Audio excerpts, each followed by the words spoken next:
तो भव्यात्माओं भुवनसार जीवकान ग्रंथराज में अब भव्य मार्गणा में आगे पंच परावर्तन के विषय में आज से हम लोग काल परावर्तन की चर्चा करेंगे।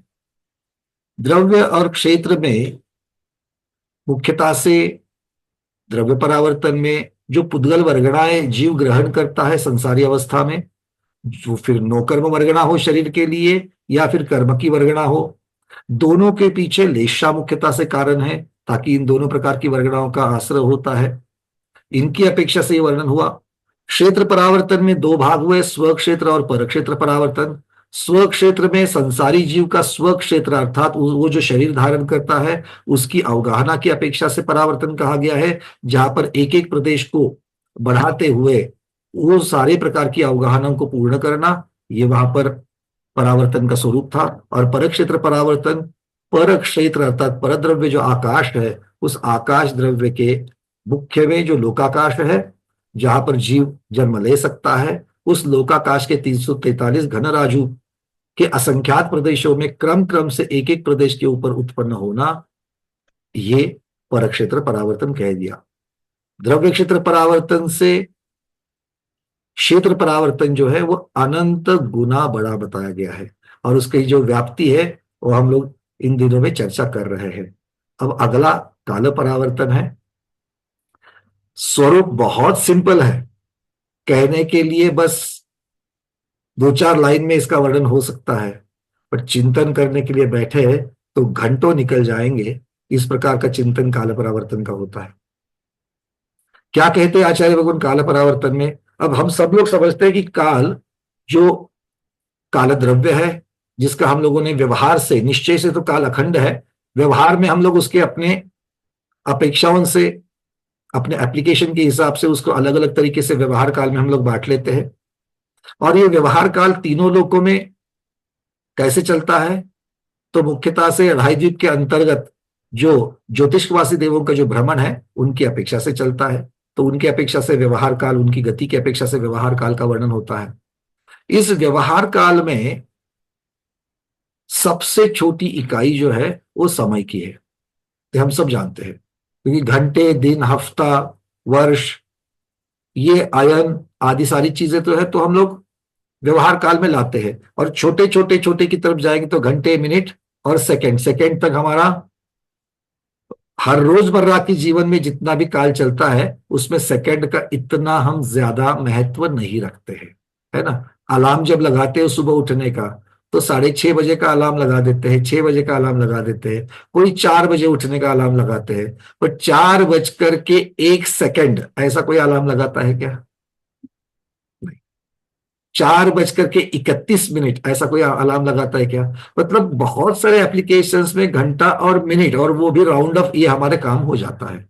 उससे आगे बढ़ने के लिए भी रोजमर्रा की जिंदगी में किसी किसी को फर्क होता है। जैसे कोई मैराथन पटु है, कोई स्विमर, हमारे अंजलि दीदी जैसे कोई स्विमर है, तो ये लोगों के लिए जब स्पोर्ट्स की अपेक्षा से हम लोग, खेलकूद की अपेक्षा, प्रतियोगिताओं की अपेक्षा से जब हम वर्णन करेंगे, तो वहां पर मिनट के साथ में सेकेंड्स का भी उपयोग हो जाता है। वहां पर महत्व रहता है एक एक सेकेंड, और उन सेकेंड के भी मिली सेकेंड्स, वहां तक जाकर के स्पर्धाएं चलती है। अंतरराष्ट्रीय तौर पर भी जब होती है तो मिली सेकेंड्स में जाकर के कोई हारता है और कोई जीतता है। तो ज्यादा से ज्यादा एक सेकेंड का 100वां भाग, 1000वां भाग, इतनी सी चर्चा है। आगम इस साइंस से, और साइंस में इससे आगे चल करके भले रोजमर्रा की जिंदगी में उपयोग में ना आए, किंतु इसके आगे बहुत सारे कैलकुलेशंस करने के लिए, जैसे कि कंप्यूटर के कैलकुलेशंस होते हैं, वहां पर नैनो सेकेंड्स तक चले गए, नैनो सेकेंड से भी आगे चले गए, तो कितना, एक सेकेंड का 1 मिलियनवा भाग, ट्रिलियनवा भाग, इस प्रकार से उन्होंने कर लिया। समय कितना छोटा है सेकेंड के सामने, समय कितना छोटा है। तो आचार्य भगवान कह रहे हैं एक समय में संख्यात हजार कोड़ा कोड़ी आवलियां होती है। एक सेकंड की बात कर रहे हैं, क्योंकि एक सेकंड हम लोग नगण्य समझते हैं। चिंतन करने के लिए एक सेकंड के सामने समय कितना छोटा है, और ये इसलिए बताया जा रहा है ताकि हम समय की अनुभूति ज्ञान के द्वारा तो कर सके, क्यों? क्योंकि पूरा काल परिवर्तन उसके ऊपर डिपेंडेंट है। तो 1 सेकेंड में कितनी बताई? संख्यात हजार कोड़ा कोड़ी। 1 करोड़ को 1 करोड़ से गुनना, फिर उसको 1,000 से गुनना, और आगे संख्यात। अब संख्यात का कोई संख्यात नहीं है, इतनी आवलियां है। और एक आवली में कितने समय होते हैं? तो आचार्य भगवान कहते हैं जघन्य युक्तानंत, युक्ता संख्यात, अनंत नहीं, युक्ता संख्यात। जघन्य युक्ता संख्यात कितना होता है? तो कहते परिता संख्यात को परिता संख्यात के इतनी बार स्वयं से ही गुणाकार कर लो। 2 से 2 का गुणाकार करोगे तो 4 आ जाएगा, तो उसको 2 का वर्ग कहते हैं। तो हमने कितनी बार गुणाकार कर दिया? एक ही बार गुणाकार कर दिया। 2 का 2 से 2 बार गुणाकार करेंगे तो 8 उत्तर आएगा, घन हो जाएगा। इस प्रकार से कह रहे हैं परिता संख्यात को परिता संख्यात से ही परिता संख्यात बार गुना कर लो। आगे है इतने समय एक आवली में होते हैं। बहुत बड़ा संख्यात, बहुत बड़ा संख्यात। ये एक आवली में समयों की संख्या है।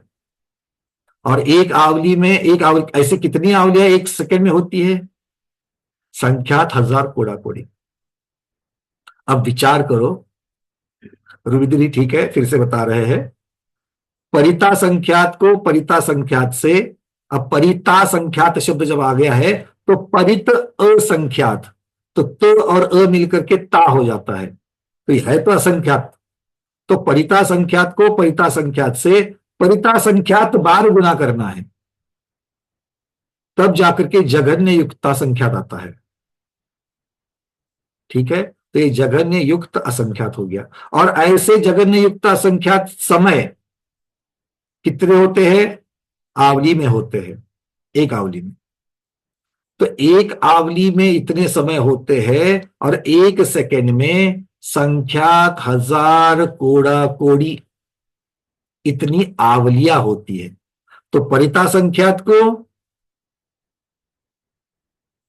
से जघन्य युक्ता संख्यात कर लो, और जघन्य युक्ता संख्यात को संख्यात हजार कोड़ा कोड़ी से गुणाकार कर लो।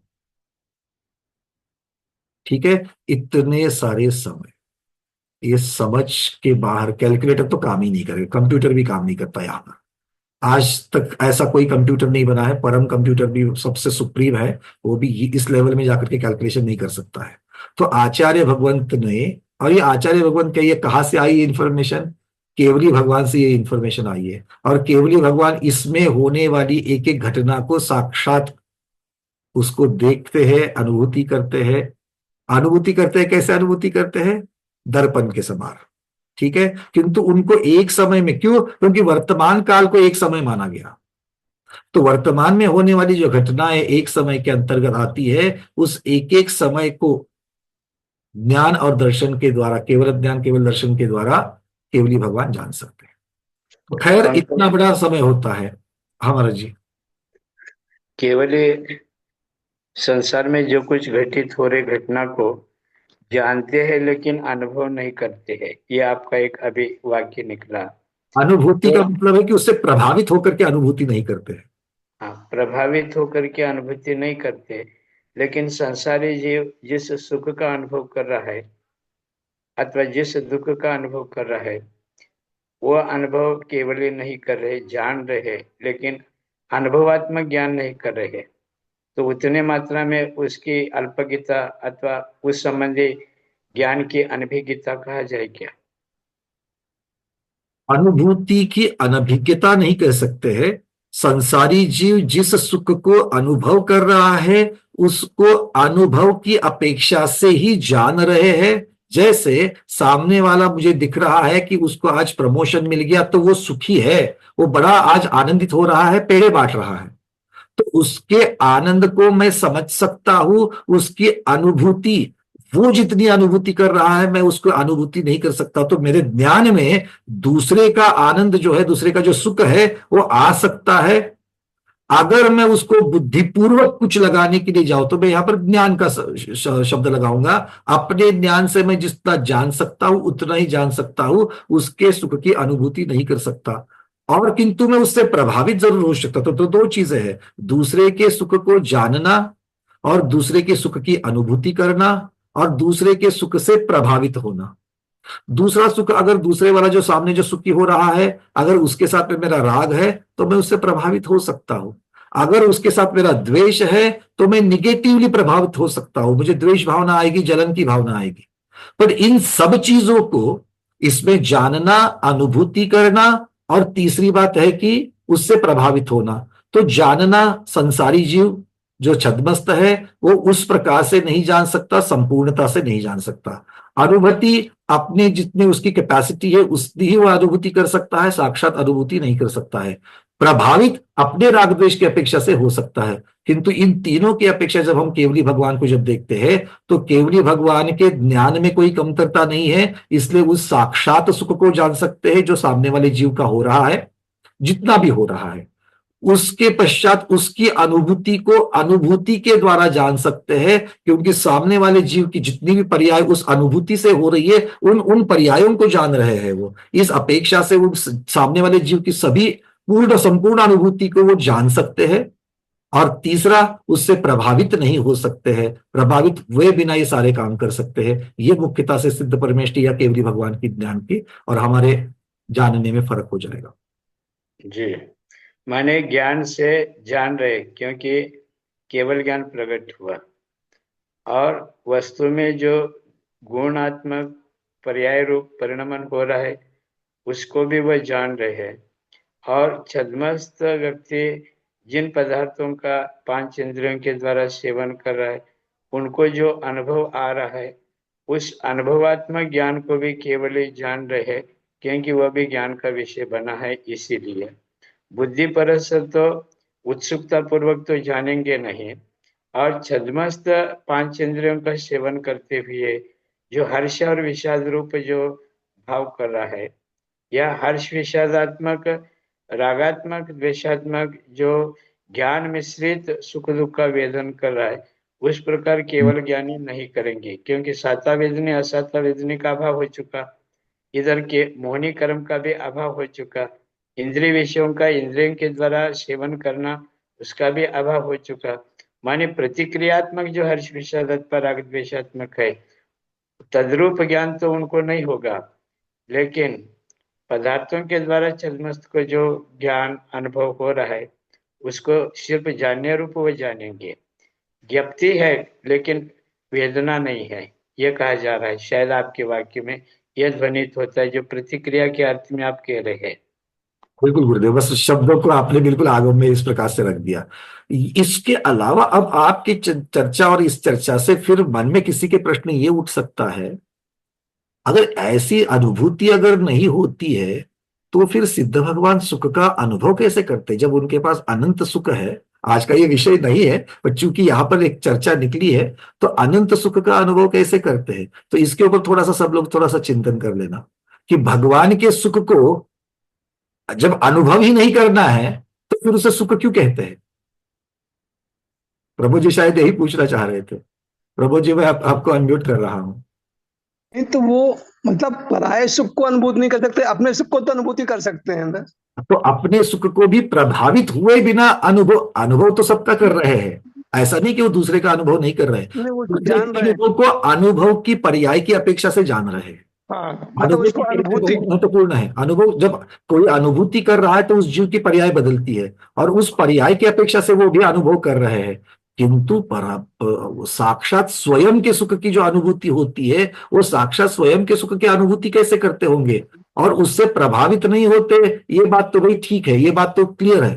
तो फिर भी उनके सुख को भोगते कैसे है। भोगना शब्द जब लगा दिया या उस सुख को अनुभव करना, आप शब्द कुछ भी लगा दीजिए, वो किस प्रकार से करते होंगे इसके ऊपर जब चिंतन जाता है तो थोड़ा सा चिंतन कर लेना, बहुत सुंदर चिंतन इसके ऊपर आपका जाएगा।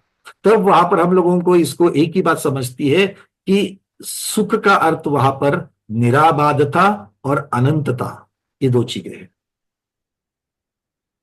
अनंतता और निराबाधता, ये जो दो चीजें हैं, यही मुख्यतः सुख का कारण है।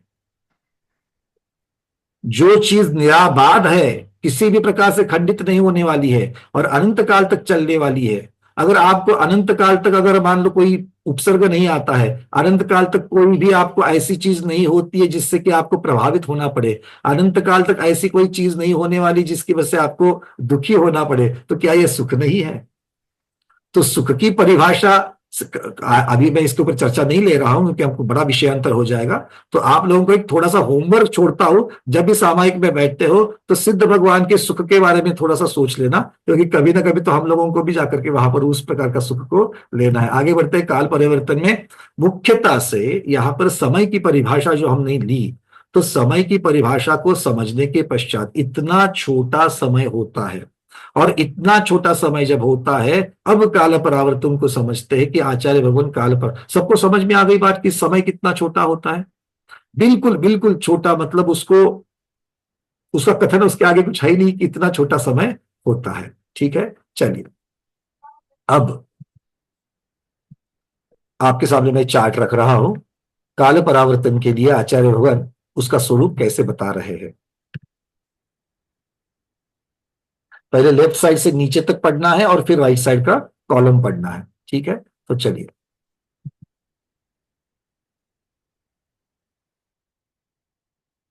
दिख रहा है सबको?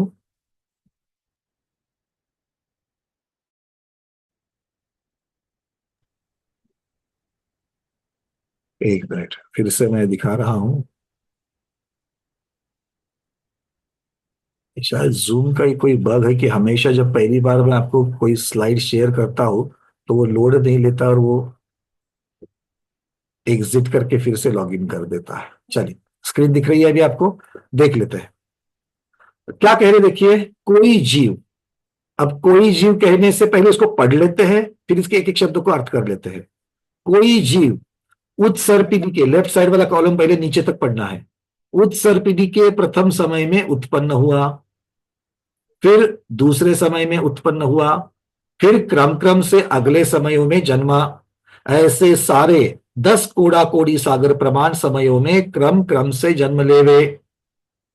फिर अवसर्पिणी के प्रथम समय में जन्मा, फिर दूसरे समय में उत्पन्न हुआ, फिर क्रम क्रम से अगले समयों में जन्मा। इससे सारे 10 कोड़ा कोड़ी सागर प्रमाण समयों में क्रम क्रम से जन्म लेवे।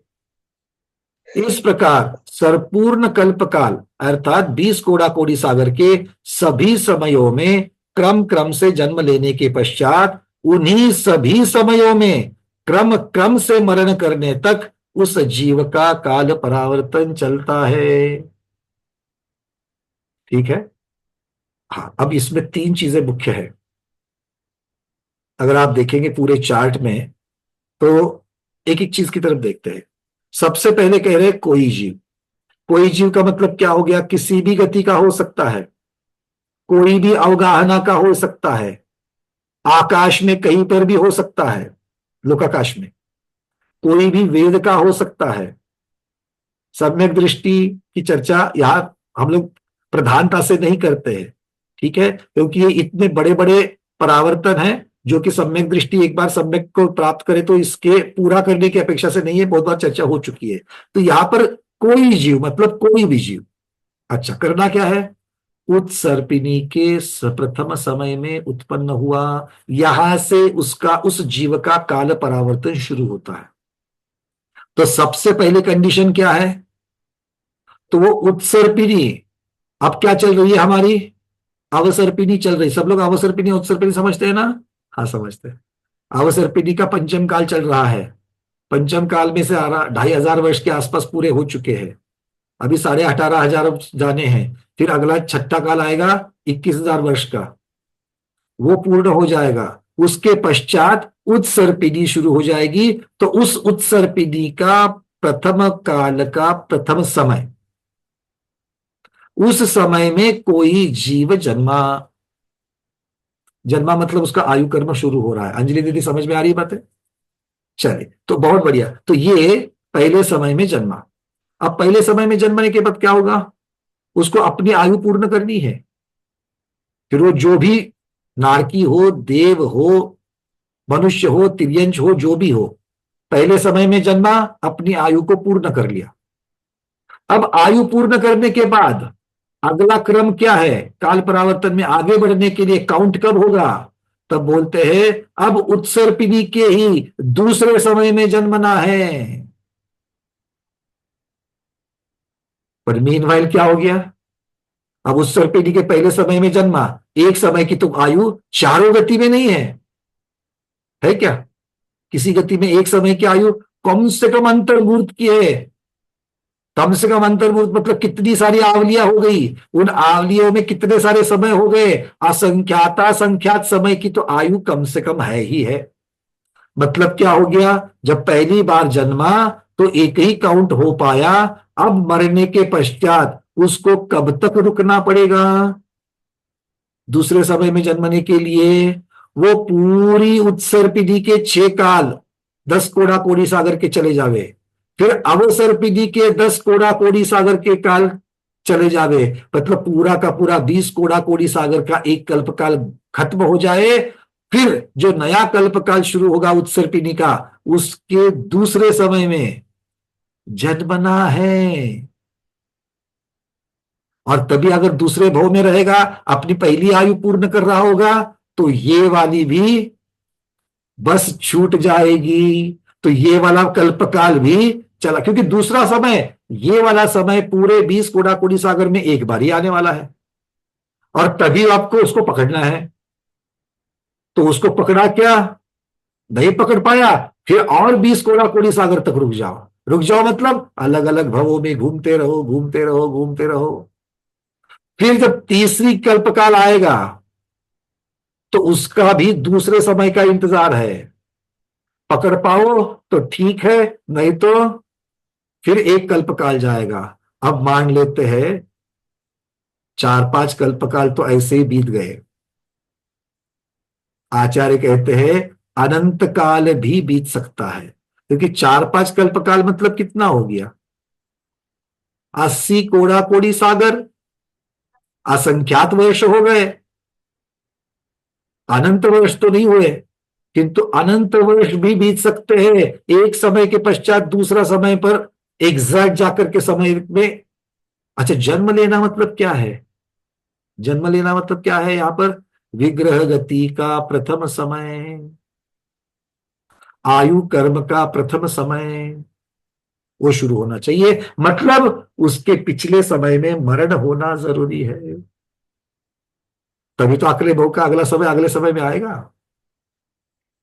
अब मान लो दूसरा समय पकड़ लिया, तो दूसरे समय में अगर वो पकड़ लिया, दूसरे समय में जन्मा, तो काउंट हमारा दूसरे समय की तरफ चला गया, 2 समय का काउंट हो गया। अब यहां पर भी उसको अपनी आयु पूर्ण करनी पड़ेगी।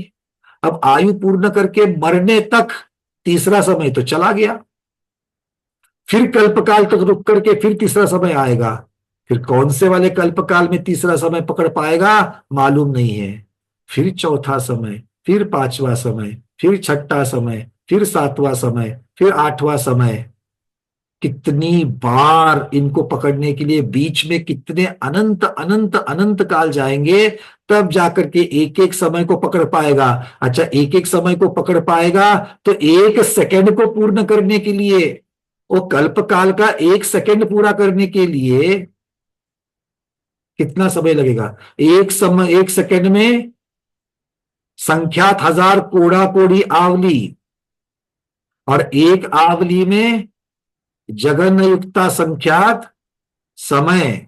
जगन युक्ता संख्यात मतलब परिता संख्यात को परिता संख्यात से परिता संख्यात बार गुणा करना, उतने समय। अब बताओ, 1 सेकंड में जितने समय होते हैं, वो 1 सेकंड के समय पूर्ण करने के लिए, उतनी बार जन्म पूर्ण क्रम से पूर्ण करने के लिए जीव को कितना समय लगेगा? एक समय अभी तक सिर्फ पूरा हो करना है उसको।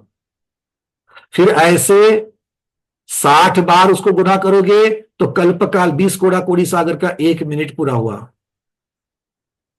फिर 1 घंटे के जितने समय है वो उतने पूरे हो जाएंगे। फिर 1 प्रहर के एक सब जितने समय होते हैं वो धीरे धीरे पूर्ण हो जाएंगे।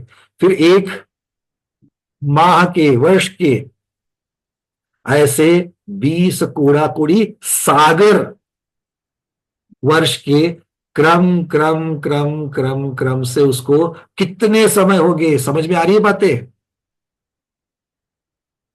इतने सारे समयों को उसको क्रम से पूरा करना है।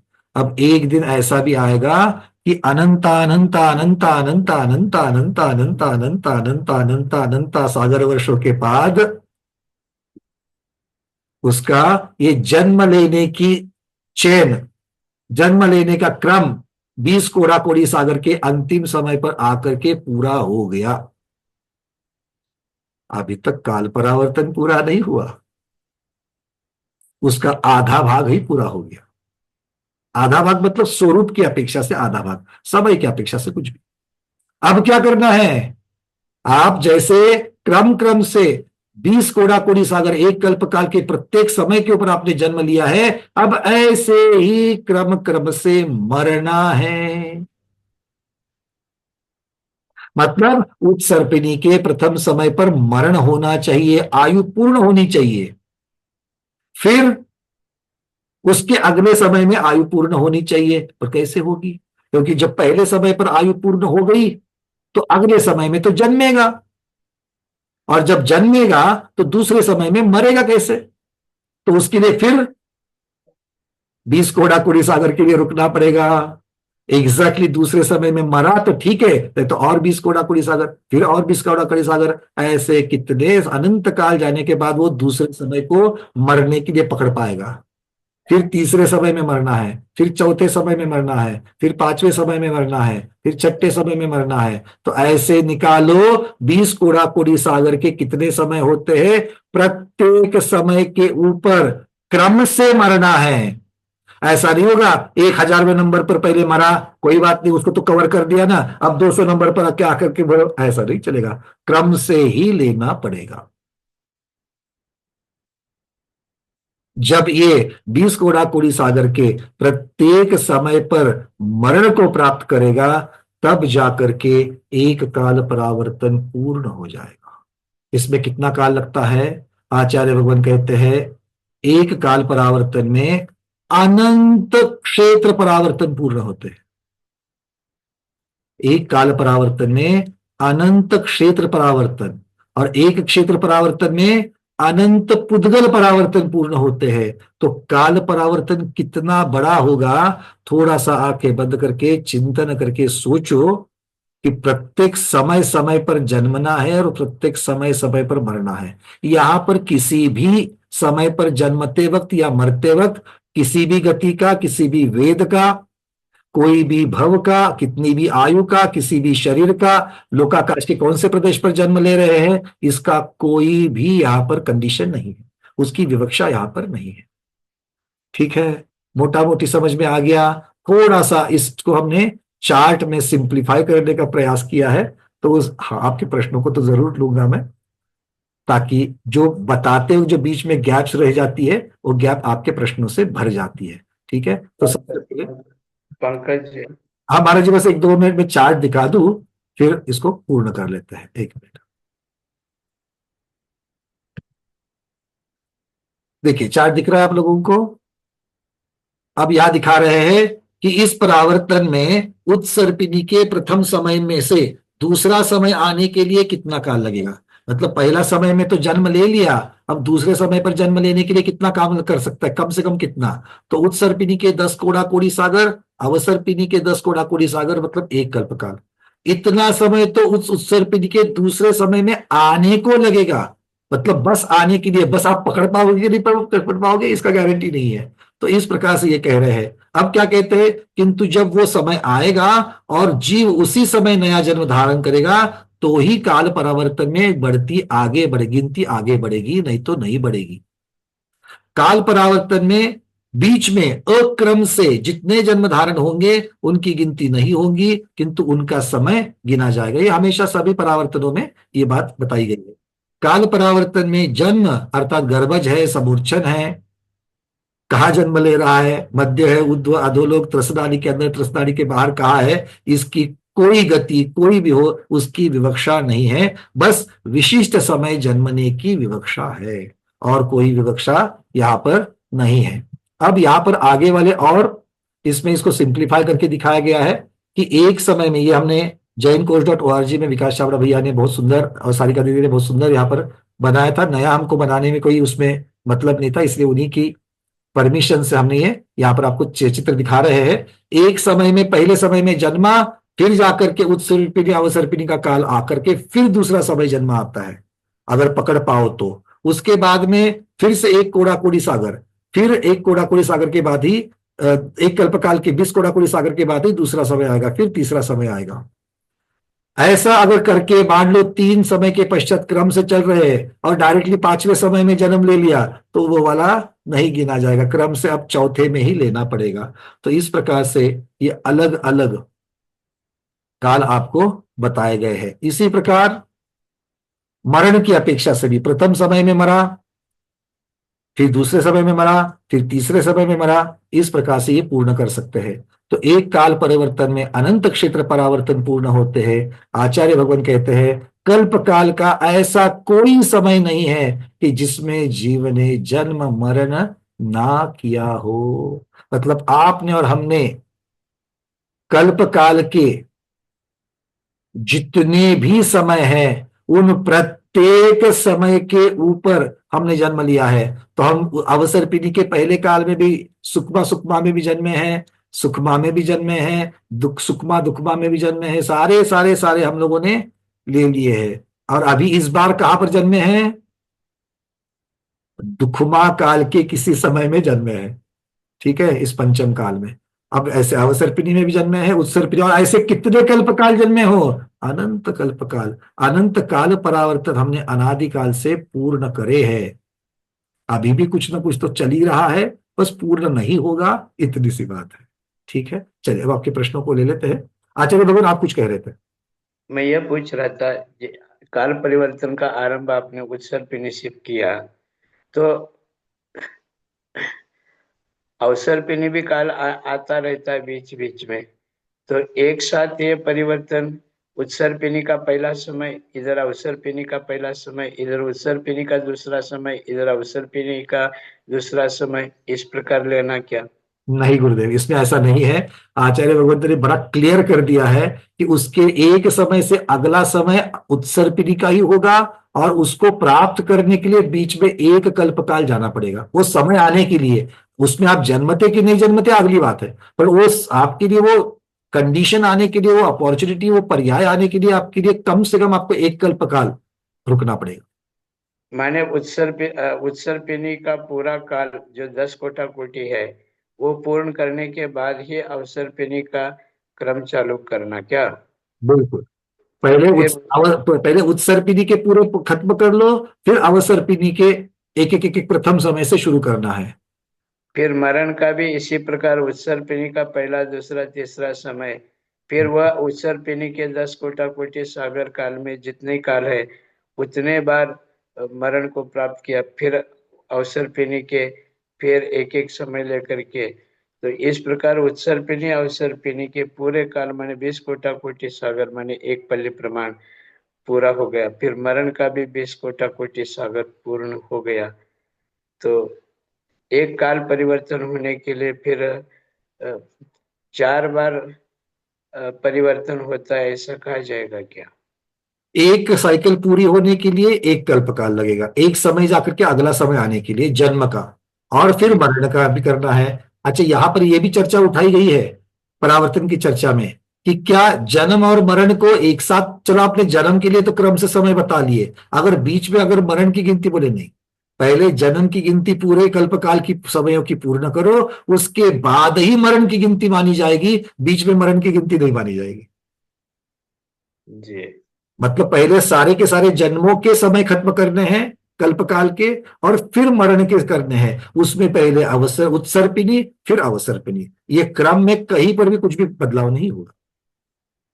अच्छा, तो इस प्रकार एक बार उत्सर पिनी अवसर पुरी के सारे समयों को कोई जन्म मरण में परिवर्तित करके ये किया, तो उनको क्या पुरस्कार, गिनीज बुक में नाम, उसको और क्या माने अवार्ड वगैरह ऐसा कुछ, माने उसको बेनिफिट क्या? ये एक तरह से गेम जैसा हो गया, इतना जन्म मरण संबंधी दुख उठा करके वो इस रिंग को पूरा किया, तो क्या उनको मिलेगा? क्या कोई बड़ा संसार से बाहर आ जाएगा? ऐसा कुछ उसको कुछ क्या लाभ होगा?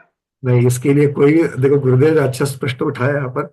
इसका कोई भी लाभ नहीं है गुरुदेव, बस संसार की भटकंती का कथन करने के लिए, और संसार की भटकंती हम सब जीव अनादिकाल से किस प्रकार से कर रहे हैं, इसका कथन करने के लिए ये परावर्तन कहे गए हैं। किंतु ये कोई इमेजिनरी ऐसी कोई बात नहीं है, कोई कपोल कल्पित नहीं है। जो केवली भगवान ने ये परावर्तन देखे हैं, इस प्रकार से ही परावर्तन को बताया गया है।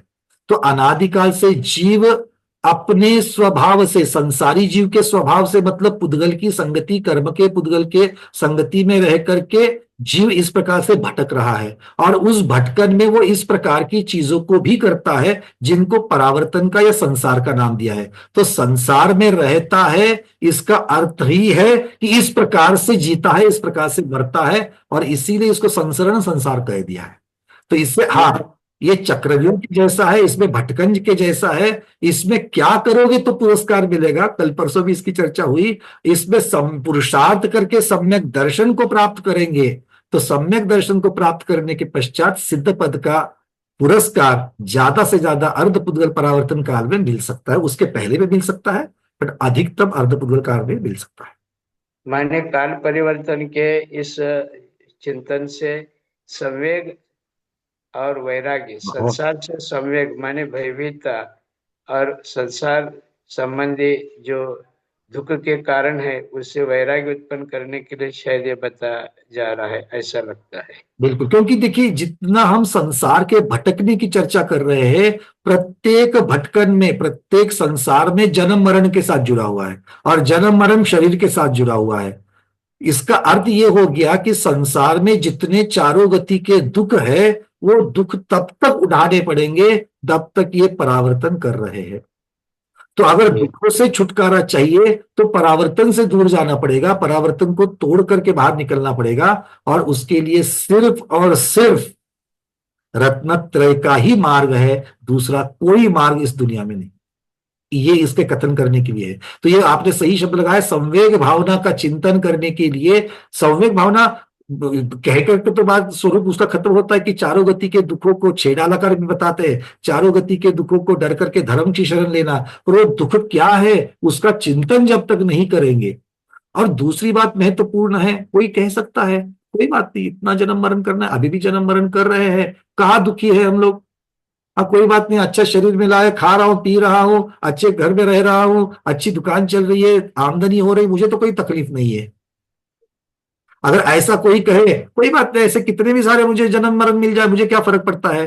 अगर ऐसा कोई कह रहा है तो भाई तेरे पुण्य जब तक चल रहा है तब तक ये सारी अनुकूलताएं है। जिस दिन पुण्य की कमाई खत्म हो जाएगी उस दिन प्रतिकूलता आएगी, और प्रतिकूलता को क्या तू झेलने में समर्थ है? संसार का कोई भी जीव प्रतिकूलता को झेलने में समर्थ नहीं है। इसीलिए पांचों इंद्रियों के कोई भी जीव हो, सूक्ष्म हो, बादर हो, स्थावर हो, त्रस हो, वो मरण के भय से बड़ा भय कोई नहीं है। मरण के दुख से सबसे बड़ा दुख और दुनिया में कोई नहीं है। और जितनी बार परावर्तन करते हैं उतनी बार उसमें अनंत अनंत अनंत बार हमको मरना है और जन्म लेना है। तो जन्म मरण का जो दुख है उसके साथ साथ में आने वाले तो बाकी के दुखों की तो यहाँ चर्चा ही नहीं कर रहे, सिर्फ जन्म मरण के जो सबसे बड़े दुख है उनकी चर्चा करते हैं। तो अनंत काल जब लगेगा तो अनंत काल जन्म मरण करना पड़ेगा, अनंत काल दुखी होना पड़ेगा। अगर किसी को दुखी होने में आनंद है तो कोई बात नहीं, पर किसी को आनंद नहीं मिल सकता है, ये दुनिया का सच है। तो पंकज जी, उत्सर्पिणी और अवसर्पिणी काल में जो सुकमा सुकमा काल, सुकमा काल और सुकमा दुकमा काल, ये जो उत्तम मध्यम और जगन्य भोग भूमि की जो उत्कृष्ट मध्यम जगन्य जो आयु है, वो आयु भी पूर्ण करते हुए आगे निकलना पड़ेगा, और फिर सागरोपम की आयु को भी पूर्ण करना पड़ेगा। तो क्या भोग भूमि की जितनी आयु, जितने बार अपने को लेना पड़ता है, भोगना पड़ता है, ये सब पात्रदान के फलस्वरूप मिलता है। तो ये पात्रदान से मिलने वाला पुण्य सम्यक्त के अभाव में परलोपमों की जो आयु है, ये आयु भी जीव को काल परिवर्तन में निमित्त बनते हैं अथवा उसके अंतर्गत आते हैं, तो क्या यह दान पूजा आदि जो सत्कर्म है भूमि के कालों को पूर्ण करने के लिए, वो भी एक तरह से उपेक्षणीय है, वो भी इतने आदर योग्य नहीं है, ऐसा सिद्ध नहीं होता है क्या? और बिल्कुल नहीं होगा। एक तरफ इन दानों के फलस्वरूप भोग भूमियों को प्राप्त करके चिरकाल तक सुखोपभोग भोगना, और एक तरफ सम्यक दर्शन प्राप्त करके आत्मिक सुख अथवा कल्पवासी देवलोक का सुख भोगना, तो सम्यक्त के द्वारा प्राप्त होने वाला सुख ज्यादा महत्वपूर्ण है, ऐसा सिद्ध होता है। और सम्यक्त के सामने ये दान पुण्य भी बहुत नगण्य है, ऐसा सिद्ध नहीं होता है क्या? इन सब के गुरुदेव अगर हम लोग देखें तो आपने एक शब्द लगाया सम्यक्त्व के बिना, क्योंकि सम्यक्त्व के साथ में है तो कल्पवासियों में भी जाएगा, किंतु ये सारे काल का अगर हम लोग देखेंगे इतने बड़े काल के सामने, फिर वो भोग भूमि का सुख हो या फिर देवों का सुख हो, वो उसके इतने बड़े काल के सामने क्षणिक हो जाएगा। और जी क्या अनंत, क्या वो हमेशा के लिए रहने वाला है? अगर कोई कल्पवासी में जाएगा तो कितनी आयु का पाएगा? अगर मान लो कि अगर मिथ्यात्व के साथ में अगर जाएगा और 22 सागर तक की अगर आयु भी पाएगा नवग्रह को भी जाकर के, तो नव उसके पश्चात क्या, उसके पश्चात कहाँ चला जाएगा? अगर मिथ्या दृष्टि हो तो जिस प्रकार की भटकन होगी, वहां से मान लो मनुष्य भी हो जाएगा, नवग्रह से आकर के अगर मनुष्य हो जाएगा, तो मनुष्य होने के पश्चात भी अगर सम्यक्त को धारण नहीं करता है तो फिर आगे की गति क्या होगी? फिर स्थावरों में चला जाएगा, और स्थावरों में जाकर के कितने समय के लिए भटकता रहेगा, उसके लिए तो कोई गिनती ही नहीं है। तो इस प्रकार से ये भोग भूमि वाली भी चीजें हो जो आपको किन्हीं निमित्तों की वजह से, मैं यहाँ पर उसको निमित्त कह रहा हूं, दान पूजा आदि जो आप कह रहे हैं बिना सम्यक्त्व से जो कर रहे हैं, या उसका तप भी क्यों ना हो, सम्यक्त्व के बिना किया हुआ तप, ये जो कुतप या बाल तप कहते हैं कि जिसकी वजह से ग्रहवेक में भी जाया जा सकता है या फिर उसके नीचे 16 स्वर्ण तक भी जा सकता है, तो इन सब का फायदा, इन सब का उपयोग, इन सब का कार्य फलश्रुति आपको कितनी देर तक के लिए सुख देगी? अच्छा, जो सुख देगी क्या वो निराबाद होगा? क्या वो जो सुख देगी वो कितने समय के लिए होगा? देवों का सुख भी निराबाद नहीं है। क्यों? क्योंकि उनको दूसरों के सुख को देख करके उनको जो जलन हो रही है, जो मानसिक वेदनाएं हो रही है, उनका क्या? तो इसका मतलब ही ये हुआ कि समता भाव रख करके, रत्नत्रय को धारण करके अगर आप सिद्ध पद को प्राप्त करते हैं तो ही निराबाद अनंत और शाश्वत सुख मिलेगा। उसके बिना कोई सुख महत्वपूर्ण नहीं है, और इसीलिए हमको इन परावर्तन में उससे छूटना ही छूटना है। और इसीलिए दान हो, पूजा हो, अपनी पर्याय की अपेक्षा से प्रायोरिटीज बदल सकती है, क्योंकि अंतिम ध्येय जो है वो तो सिद्ध पद पाना है, और वो दान पूजा करने से नहीं मिलेगा, अभिषेक पूजन करने से नहीं मिला। उसके लिए आपको राग द्वेष की मंदता करते हुए वीतरागता के लिए राग द्वेष का समूल नाश करना, यही अंतिम ध्येय होना चाहिए। किंतु अंतिम ध्येय हमेशा इमीडिएटली हम लोग नहीं पा सकते हैं, और इसीलिए अंतिम ध्येय को पाने के लिए बीच की जो पड़ाव है वो पड़ाव भी महत्वपूर्ण होते हैं, और उसकी अपेक्षा से, उन बीच के छोटे छोटे पड़ाव की अपेक्षा से शुभ का महत्व है, नहीं तो फिर सिर्फ शुद्धता का महत्व है। शुद्धता के साथ ही हमको अंतिम ध्येय मिलेगा, किंतु जब तक शुद्धता नहीं मिलती है तब तक शुभ के सहारे अगर रहेंगे तो ही अशुभ से बच पाएंगे, नहीं तो बचने का दूसरा कोई रास्ता नहीं है। लेकिन मैंने जो कहा ना पंकज जी, क्षमा करिए, इसका अर्थ यह नहीं कि अपने को मोक्ष जाना है तो सम्यक तो प्राप्त करना, लेकिन दान दान नहीं देना, क्योंकि दान दिए तो भोगभूमि में जाएंगे और संसार में फंस जाएंगे, इस अर्थ में हम नहीं लेवे। नहीं नहीं, लेकिन ऐसा ही नहीं है, ऐसा बिल्कुल नहीं है, क्योंकि सम्यक दृष्टि होने के बाद उनका कर्तव्य स्वरूप वह दान तो करेंगे ही, बिल्कुल लेकिन भोगभूमि जाने के लिए वह सम्यक दृष्टि दान नहीं करेंगे। बिल्कुल, इसीलिए मैंने पॉइंट आउट किया कि आपके शब्दों में एक बड़ा सुंदर शब्द था कि सम्यक्त्व के बिना ये सब करोगे तो ये वाले पड़ाव मिलेंगे, अगर सम्यक्त्व के साथ करोगे तब तो कोई काल परावर्तन, क्षेत्र परावर्तन की बात ही नहीं है। द्रव्य परावर्तन में भी ज्यादा से ज्यादा अर्धपुद्गल, किंतु उसकी भी लिए नियम नहीं है, उसके बहुत पहले निकल सकते हैं। तो इसीलिए सम्यक्त्व के साथ में जो क्रिया करेंगे वो क्रिया ही हमें तारने वाली है, उसके बिना कोई नहीं। और अपनी पर्याय के अनुसार, गृहस्थ हो तो दानम पूजा मुख को इसके अनुसार करना ही पड़ेगा। और अगर आपको दान में इंटरेस्ट नहीं है, अगर आपको पूजा करने में इंटरेस्ट नहीं आ रहा है, आपको सिर्फ ध्यान में इंटरेस्ट आ रहा है, तो सारे सर्वसंग परित्याग कर करके जाकर के उस महाव्रतों को धारण करो और ध्यान कर लो। जी फिर नगरों में नहीं, फिर घनघोर जंगल में जाकर के ध्यान कर लो, किंतु वो ध्यान भी तभी कारगर साबित होगा जब द्रव्य क्षेत्र काल भाव की अनुकूलता मिलेगी।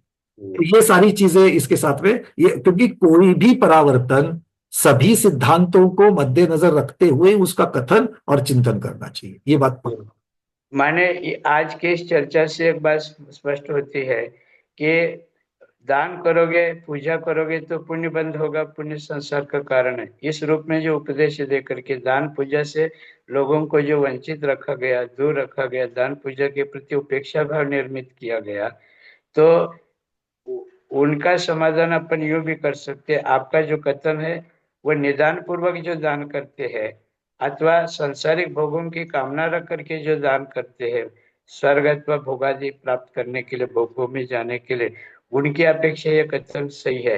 लेकिन सम्यक तो प्राप्त करने के बाद भी, सम्यक तो रहते हुए भी कोई दान और पूजा को छोड़ नहीं सकता है, क्योंकि वहां पर धर्मानुराग है और गुणानुराग है। गुणानुराग होने से सत्पात्र को दान देंगे वह, और जिस पद को प्राप्त करने की कांक्षा है उसकी पूजा तो वह करते रहेंगे। इसलिए सम्यक दृष्टि दान पूजा से वंचित नहीं रहता, क्योंकि सम्यक दृष्टि पुण्य प्राप्त करने के लिए तो वह धर्म करता नहीं, वो उद्देश्य तो उनका मोक्ष प्राप्त करने का होता है। और सम्यक तो प्राप्त होने के बाद, जैसे अभी आपने बताया, वो पंच परिवर्तन कर ही नहीं सकता, काल परिवर्तन कर ही नहीं सकता, उसके भीतर ही वह मोक्ष प्राप्त करेगा। इसलिए सम्यक दृष्टि कभी भी दान पूजा उपेक्षा भाव से नहीं करता, कर्तव्य बुद्धि से अपनी भूमिका के अनुसार करता है। इसलिए दान पूजा पुण्य का कारण है, इतना बोल करके लोगों को भ्रमित करना बहुत बड़ी मूर्खता और अज्ञानता कही जाएगी। बिल्कुल। और इसके साथ में दान पूजा अनिवार्य है। क्यों? क्योंकि गृहस्थ अवस्था में जो पाप कर रहे हो, गृहस्थ अवस्था में आप महाव्रत जब धारण नहीं करते हो, आपकी चर्चा अगर गृहस्थ के अनुकूल अगर आपकी चर्या है, तो उसमें बहुत सारे आरंभ, बहुत सारे विरोधी हिंसा, इन सब चीजें आपके आप से पाप जो हो रहे हैं, उन पाप का क्षालन कैसे होगा? उस पाप के क्षालन के लिए जो छठ कर्म बताए गए हैं, उसके अपेक्षा से आपको दान पूजा जो है वो मुख्य बताई गई है। तो इस अपेक्षा से तो आपको करना ही करना है। तो ये सिर्फ पुण्य का कारण नहीं है, तो अशुभ से बचने का, ये जो अशुभ को आप धारण नियम से घर में कर रहे हो, उससे बचने के लिए, उसके क्षालन के लिए तो ये अनिवार्य बन जाता है। और इसीलिए जो षट कर्म, षट अनिवार्य हमारे जो बताए गए हैं, वो षट अनिवार्य में हमारे दान और पूजा, ये दोनों चीजें जो है वो रखी गई है। चलिए नीरज जी पूछिए। नमोस्तु आचार्य लोगन, वंदना भैया। हाँ बोलिए। जैसे ये अपने काल का विषय चल रहा है, तो इसके अंदर अपने को जो उत्सर्पणी, अवसर्पणी और एक कल्पकाल जो लगना है, तो उसके अंतर्गत जैसे अभी अपना वर्तमान काल मनुष्य पर्याय का है, तो इसको समझ के अपने पूर्व के जितने भी काल है वो इसमें समाहित हो चुके हैं, अवसर्पणी, उत्सर्पणी और कल्पकाल।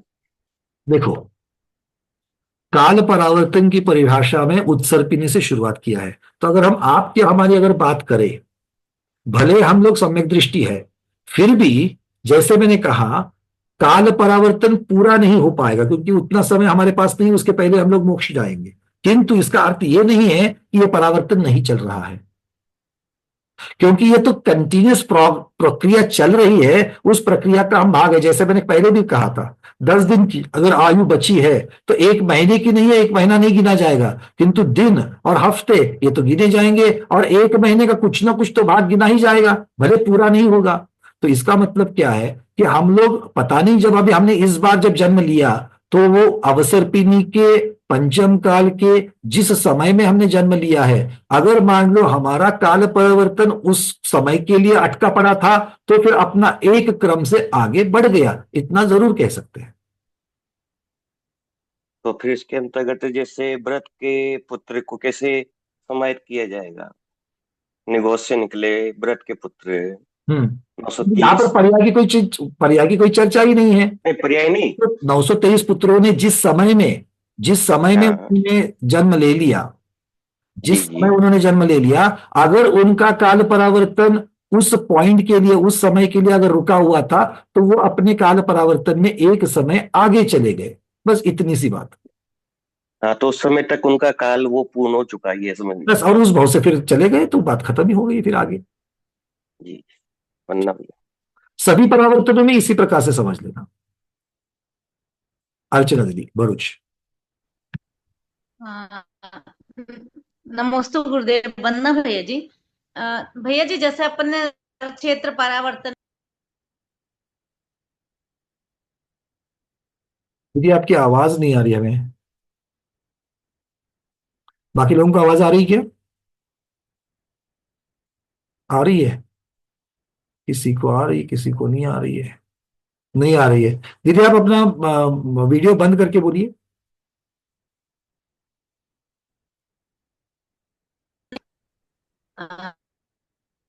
भैया जी अभी नहीं आ थोड़ा रही। थोड़ी सी आगे की बोलिए, आप वीडियो बंद करके बोलिए। हाँ बोलिए। हाँ, वीडियो बंद करती हूँ, मैं थोड़ा विंडो खोल लेती हूँ। हाँ बोलिए बोलिए। भैया जी ये बोल रही थी, जैसे पर क्षेत्र परावर्तन में 383 घन राजू के एक एक क्षेत्र का जीव ने वो क्षेत्र कवर किया और उसका एक परकाल कंप्लीट हुआ परावर्तन। ऐसे काल परावर्तन में क्या 20 कोड़ा कोड़ी सागर के, मतलब एक कल्प काल परिवर्तन के एक एक समय पूरा करेगा तब वो कंप्लीट होगा, ऐसा है क्या? बिल्कुल, मुझे एक ऐसा कल्पकाल के सभी समयों के ऊपर क्रम से जन्मना और फिर और क्रम से मरना, ये जब पूर्ण हो जाएगा तब काल परावर्तन पूरा होगा। अच्छा अच्छा, मतलब ये तो बहुत बड़ा काल। बिल्कुल। जी भैया जी। चलो रेखा दीदी। मुझे हाँ, नमस्ते गुरुदेव, वंदना भैया। जब कोई जीव उत्सर्पणी के प्रथम समय में उत्पन्न होता है और फिर दूसरे समय में उनको उत्पन्न होना है, उसके पहले तो उनकी आयु खत्म हो के भी वो उनको जन्म लेना पड़ेगा। तो ऐसा ही है क्या कि पूरा एक कल्पकाल खत्म होने के बाद का ही दूसरा समय करने का है क्या? उसी अवसर्पणी का दूसरा समय भी आ सकता है? उसी उत्सर्पिणी का आपको दूसरा समय कैसे मिलेगा, क्योंकि आपने पहले समय में तो जन्म ले लिया। ऐसा हो सकता है कि कोई जीव ऐसा है कि उतने में जन्म लेगा और उनका आयु खत्म होके हो ही नहीं सकता है, वो क्योंकि सब। हाँ, हो ही नहीं सकता। एक ही समय की बात कर रही हो ना, पहले समय में जन्मा, अब अगले समय में जन्मना है, तो एक समय में जन्म करके मरेगा कैसे? क्योंकि इतनी कम आयु तो किसी स्थिति में नहीं है। हाँ, अगले जन्म लेने का अगले समय जन्म के लिए रुकना ही पड़ेगा आपके लिए कम से कम इसीलिए कह रहे कि क्रम से जो अगला समय आएगा वो कम से कम एक कल्पकाल के बाद आएगा। तो एक बस चली गई, अगली बस एक कल्पकाल के पास आएगी, वो आपने पकड़ ली तो आप आगे जाओगे, नहीं तो बस चली जाएगी, आप वहीं रहोगे। हाँ, तो दूसरी बार भी वो समय नहीं आएगा समझो शायद, तो फिर एक कल्पकाल के बाद ही आएगा, फिर एक कल्पकाल के बाद ही आएगा, क्योंकि दूसरा समय उत्सर्पिणी का दूसरा समय दूसरे समय में ही आएगा, आगे पीछे नहीं आएगा। नहीं आएगा, तभी रुकना ही पड़ेगा बहुत टाइम। प्रत्येक समय एक कल्पकाल के बाद ही आ रहा है। पहले बार एक बार बस चली गई, एक कल्पकाल के बाद ही बस आएगी, फिर आप पकड़ो तो पकड़ो, नहीं तो वो भी चली जाएगी। जय श्री श्री दीदी। हाँ, हाँ, नमस्ते गुरुदेव, वंदना भैया जी। मेरा क्वेश्चन ये है कि ये अवसरणी काल के जो अपन समय गिन रहे हैं, इसमें अभी की ये हुंडाव सर्पिणी काल आ जाएगा तो वो गिनती में आएगा या नहीं आएगा? कोई संबंध नहीं, हुन्नाव सर्पिणी आवे दूसरी उत्सर्पिणी, क्योंकि समय की चर्चा चल रही है। हुन्नाव सर्पिणी तो उस अवसर्पिणी में घटित होने वाली कुछ घटनाओं की वजह से उसका एक विशेष स्वरूप बना हुआ है। बस जैसे शनि अमावस्या, अमावस्या तो प्रत्येक महीने में आती है, बस शनिवार के साथ में आएगी तो उसको शनि अमावस्या कह दिया। तो ये अवसरणी काल में तो घटित होगा ने, अवसरणी के काल में तो घटित होगा, क्यों नहीं होगा? नहीं, वो गिनती में नहीं आएगा। क्यों नहीं आएगा? उसके एक हुन्नाव सर्पिणी भी अवसर्पिणी ही है। हाँ, तो अवसर्पिणी है तो अवसर्पिणी है, तो अवसर्पिणी का जो प्रत्येक समय है उस समय की गिनती में हुंडावसर्पिणी होगी तो भी उसको तो लिया जाएगा। ऐसा नहीं कि वो पूरा एक 10 कोड़ा कोड़ी सागर की हुंडावसर्पिणी है उसको छोड़ दो, अब आपको कोई बस नहीं आएगी, ऐसा नहीं है। इस हुंडावसर्पिणी के भी प्रत्येक समय में एक एक बार घूम घूम करके, क्योंकि हुंडावसर्पिणी का एक समय जो है वो पहला समय हो गया, ठीक है। अब पहला समय एक बार हुंडावसर्पिणी का चला गया तो अगला समय आएगा, तब तक तो हुंडावसर्पिणी खत्म हो गई, उसका एक ही समय आएगा, क्योंकि वो अवसर्पिणी खत्म होकर के अगली अवसर्पिणी जो आएगी वो तो हुंडाओ सर्पिनी नहीं होगी। इसका मतलब है हुंडाओ सर्पिनी का भी एक ही काल आएगा, उसका पहला काल, पहला समय, उसके बाद में तो कोई समय नहीं। फिर जब अगली कभी आएगी हुंडाओ सर्पिनी तब चर्चा चलेगी उसकी। आ रही बात समझ में, क्लियर है ना?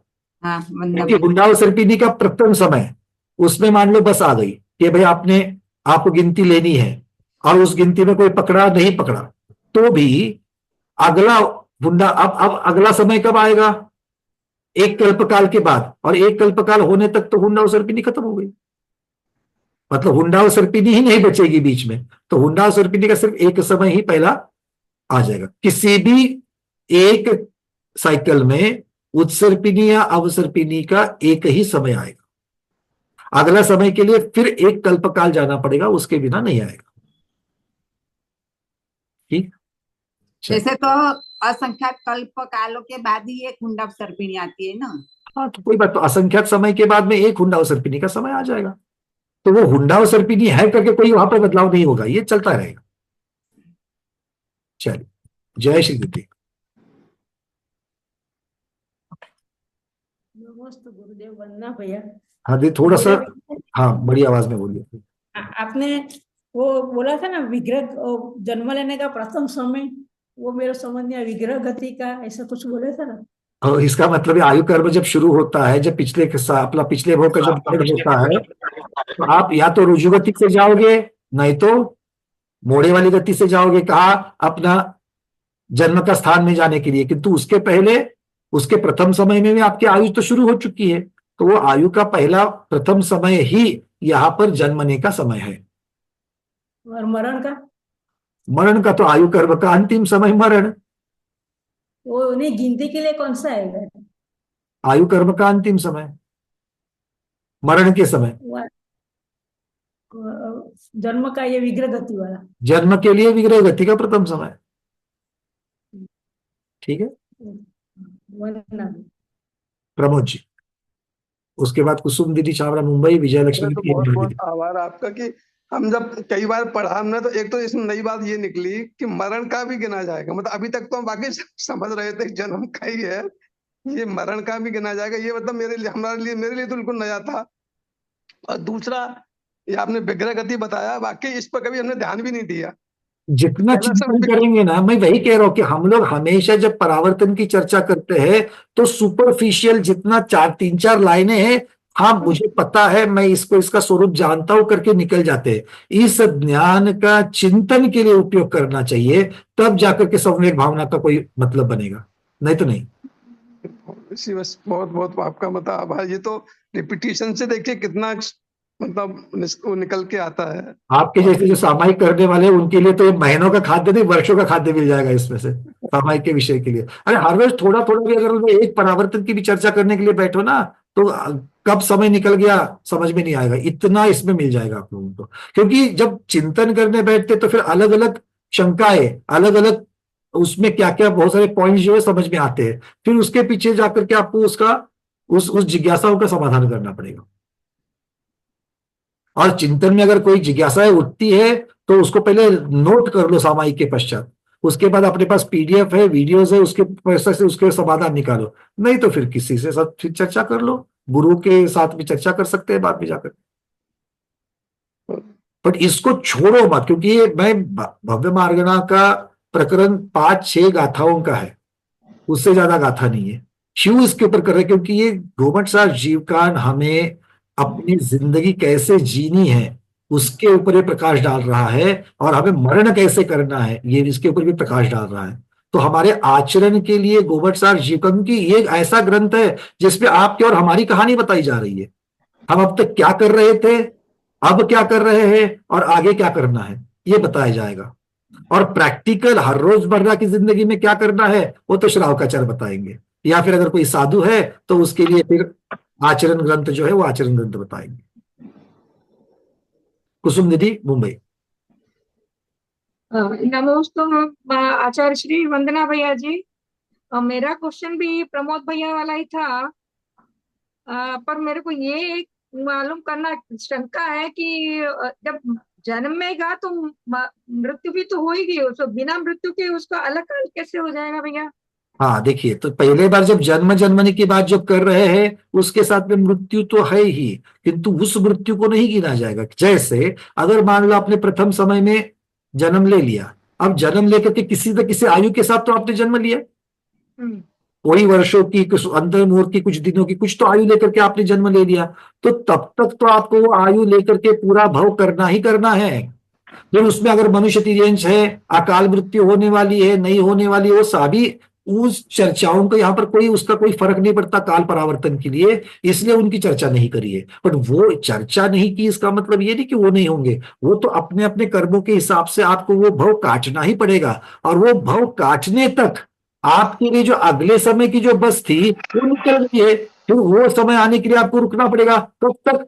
वापस वो घूम करके वो समय आने के लिए, और वो समय आने के लिए फिर मोटा मोटी में एक लगने वाला है, तो मोटा मोटी एक साल तक तो आपको रुकना पड़ेगा, फिर जाकर के अगला समय होगा। तो मरण, जब आप जन्म ले रहे हो तो मरण की चर्चा तो चलेगी चलेगी, या फिर जब मरण कर रहे हो तो जन्म की चर्चा चलेगी चलेगी, किंतु जब जन्म की अपेक्षा से क्रम से जन्म ले रहे हैं तो उस भव के मरण की चर्चा नहीं, और जब क्रम से प्रत्येक समय के ऊपर मरण कर रहे हो तो उन भवों के जन्म की चर्चा नहीं। क्लियर? नहीं? उदाहरण देके देता हूं, चलो। अभी आप मान लो उत्सर्पिणी के प्रथम समय में आपने जन्म ले लिया, ठीक है। अब आपको अगला से आपका अगला, आप कितनी आयु लेकर के चलिए, मान लो आपको 100 वर्ष की आयु मिल गई, तो 100 वर्ष की आयु के लिए तो आपका पहला काउंट तो हो गया, पहले समय में जन्म ले लिया, आपका काल परावर्तन शुरू भी हो गया। अब वो आगे कब बढ़ेगा? जब आप उसी अब कब बढ़ेगा? उत्सर्पिणी के दूसरे समय में जब जन्म लेंगे तब बढ़ेगा आगे, ठीक है। तो अभी तो आप उत्सर्पिणी के कहां पहुंच गए? उत्सर्पिणी के 100 वर्ष में आगे बढ़ गए आप। अच्छा, पहले समय में जन्म लिया था तो एक भव पूरा करने के लिए 100 वर्ष आगे बढ़ गए, तो उत्सर्पिणी का दूसरा समय कहां मिलेगा? क्योंकि 100 वर्ष के बाद में आपकी मृत्यु होनी पक्का है, उसके बाद उस अगला भव का जन्म भी लोगी, किंतु वो जन्म आप लोगी, कोई तो भव में चली जाओगी, किंतु यहां गिना नहीं जा रहा है। क्यों? क्योंकि वो दूसरे समय में नहीं हुआ। इस प्रकार से आप पूरा एक कल्पकाल होने तक कितने सारे जन्म मरण करती रहोगी अलग अलग जगह पर। वो कर करके जब अगले उत्सर्पिणी का दूसरा समय आएगा, तब अगर उसके पहले वाले समय में आप जिस भी गति में, जिस भी भव में हो, उसकी आयु पूर्ण करती हो, तभी जाकर के आप दूसरे समय में जन्म ले पाओगी, नहीं तो कैसे जन्म ले पाओगी? अगर मान लो आप उस समय में जब उत्सर्पिणी शुरू होती है, तब आपकी कोई तो 30 सेकंड की आपकी आयु अगर बची हुई है, तो 30 सेकंड में तो असंख्यात समय हो जाते हैं। इसका मतलब आप दूसरे समय में जन्म लोगी क्या? नहीं, तो उत्सर्पिणी शुरू होकर के असंख्यात समय के बाद जन्म लोगी, तो वो वाली बस तो मिस हो गई आपकी। तो जन्म तो लोगी, आपका वो पूरा भव भी उसके आगे का ले लोगी, पर जो बस पकड़नी थी वो तो छूट गई। क्लियर है? पर यहाँ मरण काउंट नहीं होगा, आप तो कहने का मतलब इधर जब जन्म की चर्चा चल रही है, जब जन्म की आपकी श्रृंखला चल रही है, तब मरण के बारे में कोई वहां पर नहीं, क्योंकि मरण का यहाँ पर आप उस समय को पकड़ ही नहीं सकते। और जब मरण की आप जब श्रृंखला चल रही है, तब जन्म का कोई संबंध नहीं, क्योंकि उसको तो वहां पर कोई विवक्षा नहीं है, मरने की अपेक्षा से ही वर्णन है। ठीक है, किंतु करना दोनों है, उत्सर्पिणी अवसर्पिणी, जन्म और मरण। आप उत्सर्पिणी अवसर्पिणी के 20 कोड़ा कोड़ी सागर के पूरे समय निकालो। अगर मान लो 1 लाख समय निकलते हैं, उत्सर्पिणी के 1 लाख समय निकले, अवसर्पिणी के 1 लाख समय निकले, तो टोटल कितने हो गए आपके? 2 लाख समय हो गए। अब ये 2 लाख समय के ऊपर समय क्रमांक 1, समय क्रमांक 2, समय क्रमांक 3, 4, 5, ऐसे 1 लाख, 1 लाख के बाद 1 लाख 1, 1 लाख 2, 1 लाख, इस प्रकार से 2 लाख तक जाएंगे। तो प्रत्येक समय के ऊपर आपको क्रम से जन्मना है। जब आप 2 लाख नंबर के समय के ऊपर आपका जन्म पूर्ण हो जाएगा, फिर कम नंबर के समय के ऊपर आपको मरण करना है, फिर 2 नंबर के समय पर मरण करना है, फिर 3 नंबर के समय पर मरण करना है। ऐसा करते करते करते करते 2 लाख नंबर के समय तक आपको जाकर के मरण पूर्ण करेंगे, तब एक काल परिवर्तन पूरा हो जाएगा। ठीक? हाँ, मैं आता हूँ। विजयलक्ष्मी दीदी, हेमांगी दीदी, मधु दीदी, प्रमोद जी, शैला दीदी। विजयलक्ष्मी दीदी बोलिए। अभी उत्सर्पणी और अवसर्पणी काल के प्रथम समय से ऐसा क्रम से हर समय पूरा वो साइकिल कंप्लीट हो जन्म लेने का, फिर बाद में वो साइकिल पूरा कंप्लीट हो गए बाद में मरण का साइकिल चालू होएगा क्या? उत्सर्पणी और हरसर्पणी के समय के क्रम से फिर मरण का साइकिल चलेगा? हाँ जी, बिल्कुल ठीक। नहीं ऐसा नहीं है क्या? क्योंकि समझो उत्सर्पणी के पहले समय में कोई उसका समझना जन्म नहीं है, हुआ। उसके बीच में दूसरा कोई चॉइस नहीं है, यही एक ही नियम है। दूसरा कितना भी आप कुछ भी कहो, वही चॉइस है ही नहीं, उसके लिए उत्तर ना, एक ही चॉइस है बस, और कुछ नहीं है। कोई भी आप उसका तर्क लगा लो, ठीक है। ठीक है। हाँ, हेमांगी दीदी बोलिए। नमोस्तु आचार्य श्री वंदना भैया। मानो ये काल परावर्तन चल रहा है, कोई जीव ने बीच में सम्यक्त प्राप्त कर लिया, तो उसका अर्धपुद्गल परावर्तन समय रहेगा। तो वो अर्धपुद्गल परावर्तन में ये कोई काल परावर्तन का कुछ मतलब वो रहता है कि वो अर्धपुद्गल पार्ट रहेगा, परावर्तन कुछ पार्ट रहेगा, बस उतनी सी बात है और कुछ नहीं है। क्योंकि काल तो कब तक चलेगा उनका, जब तक जन्म मरण के फेरे से छूटते नहीं है तब तक तो उनके समय चल ही रहे हैं। तो जो अंतिम जन्म उन्होंने लिया है, तो अंतिम जन्म कहाँ पर लिया, अगर वो काउंट हुआ है, जहां तक काउंट हुआ है वहां तक का ही काल परावर्तन होगा, उसके आगे का नहीं हो पाएगा। तो ये आगे जरूरी नहीं है, ये जरूरी नहीं है। मैं हर एक परावर्तन के अंत में यही कहता हूं कि ये जरूरी नहीं है कि आप जब सिद्ध पद को पा रहे हो, मोक्ष पद पा रहे हो, 14वें गुणस्थान का अंतिम समय है, तो कोई परावर्तन का अंत होना ही चाहिए। ये कहीं पर भी नहीं है। क्यों? क्योंकि ये घटनाएं पैरेलल चल रही है, ये व्यवहार काल की अपेक्षा से चल रही है। इसके बीच में कहीं पर भी जीव अपने आत्मा का कल्याण करके सिद्ध पद को प्राप्त कर सकता है। फिर उसके आगे भैया वो जन्म लेगा अपने सम्यक्त्व की विशुद्धि के आधार से जन्म लेगा, जहां जहां लेगा। वो जहां भी हो सकता है, कहीं भी हो सकता है। देखो जन्म तो सर्वार्थ सिद्धि में भी ले सकता है। सर्वार्थ सिद्धि में जन्म लेगा तो वो गिनती में आएगा कि नहीं आएगा, सर्वार्थ सिद्धि का कोई संबंध नहीं है। उसने उस उत्सर्पिणी या अवसर्पिणी के कौन से समय पर 2 लाख जो आपने गिने थे, उसमें आप अगर मान लो 1,40,000 पर आए थे, तो 1,40,001 वो नंबर का समय है क्या सर्वार्थ सिद्धि में जाने का? अगर है तो 1,40,001 यहां तक आकर के आपका हो जाएगा, नहीं तो 1,40,000 पर ही आपका काल परावर्तन रुका हुआ है। उसके बाद में अगले भाव में, क्योंकि तब तक तो आपका कल्पकाल पूरा होने वाला नहीं है, तो सर्वार्थ सिद्धि से जब आप निकलोगे तो मनुष्य भाव पा करके सिद्ध पद को प्राप्त जरूर कर दोगे, तो हो गया। तो मतलब जहां पर वो काल परावर्तन था 1,40,000 में या 1,40,001 पर, वही रह जाएगा, खत्म हो गई बात। जी भैया, खत्म हो गई। डॉक्टर मधु देवी। नमोस्तु आचार्य वंदना भैया। भैया बहुत सारी क्वेरीज तो ये क्वेश्चंस में सॉल्व हो गई, खाली एक क्वेश्चन रह गया है कि ये अर्धपुद्गल परावर्तन काल के आने के बाद ये नॉर्मल परावर्तन मुख्य रहेगा ही नहीं, गणना में आएगा ही नहीं, एक नई गणना शुरू हो जाएगी?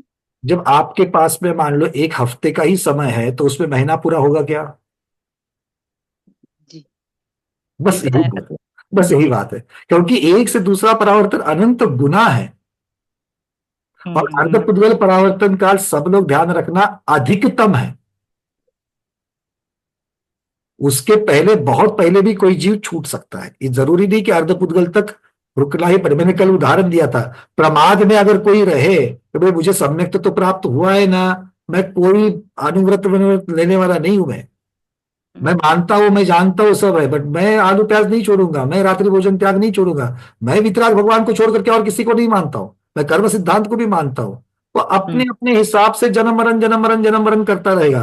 किंतु अर्धपुद्गल परावर्तन काल के जब अंत में आएगा, तब उसकी ऐसी परिणति, ऐसे भाव होते ही है कि वो आगे चल करके दीक्षा लेकर, क्योंकि आचार्य भगवान कहते हैं कि कोई जीव सम्यक्त्व के साथ जब इतना बड़ा, एक प्रकरण कब आता है, जब आप अनुयोग द्वारों में काल अनुयोग द्वार की जब चर्चा करते हो, तो सम्यक्त्व के साथ, वेदक सम्यक्त्व के साथ कोई जीव अगर लगातार उतना समय जब रहता है, तो उसके बाद में वो नियम से क्षयिक सम्यक दृष्टि हो जाता है, नहीं तो फिर मिथ्यात्व में चला जाता है। जी। मतलब वेदक सम्यक्त्व का काल जब बताया गया, तो वेदक सम्यक्त्व का काल जितना बताया गया है, मेरे ख्याल से कुछ 66 सागर या ऐसा कुछ तो कुछ काल बताया गया है, 66 सागर आसपास का। तो वो 66 सागर का काल जो वेदक सम्यक्त्व का बताया गया है, वो भी 2 टुकड़ों में आता है। तो वो 2 टुकड़ों में आकर के जो 66 सागर जो होता है, तो 66 सागर काल आप वेदक सम्यक्त्व तक लगातार आप रहे हो। ऐसा जीव इसके पश्चात या तो अगले अंतर, और इसको अंतर्मूर्त कब किया, क्यों? क्योंकि वो नियम से या तो मिथ्यात्व में चला जाएगा या तो नियम से क्षायिक सम्यक्त्व को पाएगा, ये दोनों में से हो सकता है।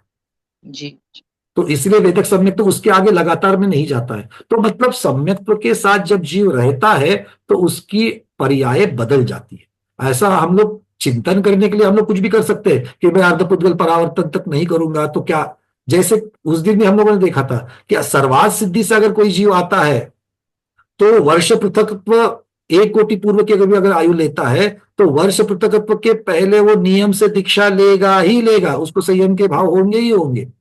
जी ऐसा नहीं कि बिना पुरुषार्थ के होंगे, बट वो परिणति ऐसी बन जाती कि वो हो जाता है।